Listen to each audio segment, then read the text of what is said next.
Everyone welcome back to our channel Dhanya today. ఈరోజు ఈ వీడియోలో మనం పీజీ సెట్‌కి సంబంధించి Telangana post graduate engineering common entrance M Tech, ఫార్మసీకి రాస్తారు కదా! దానికి సంబంధించి ర్యాంక్ కార్డ్స్ రిలీజ్ అయినాయి. ఎవరైతే ఎగ్జామినేషన్ రాసిండ్రో మీ స్కోర్ చెక్ చేసుకోండి. ఫర్దర్‌గా కౌన్సెలింగ్ అప్డేట్స్ ప్రతీది కూడా నేను ఛానెల్‌లో అప్డేట్ చేస్తాను. సర్టిఫికేట్స్ ఏమేమి కావాలి అనేది కూడా చెప్పడం జరుగుతుంది. ఈ వీడియోలో కూడా చెప్తాను. ర్యాంక్ కార్డ్, హాల్ టికెట్, మీ క్యాస్ట్ సర్టిఫికేట్, ఎస్సీ స్టూడెంట్స్ అయితే లేటెస్ట్ క్యాస్ట్ సర్టిఫికేట్ తీసుకోండి.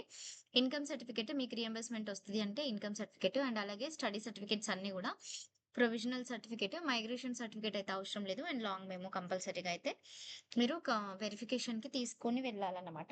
అండ్ కొంతమందయితే మెమోస్‌ని గూడా అడుగుతారు. ఫైనల్ సెమిస్టర్‌కి సంబంధించిన అట్‌లీస్ట్ 4, 5 మెమోస్ అన్నా వాళ్ళు చూపెట్టమని అడుగుతారు. Mainly last sem memos. ఎందుకంటే రిజల్ట్స్ డిక్లేర్ అయిందా? లేకపోతే ఎట్లా? మీకేమైనా బ్యాక్‌లాగ్స్ ఉన్నాయా? అని చెక్ జేయడం కోసము.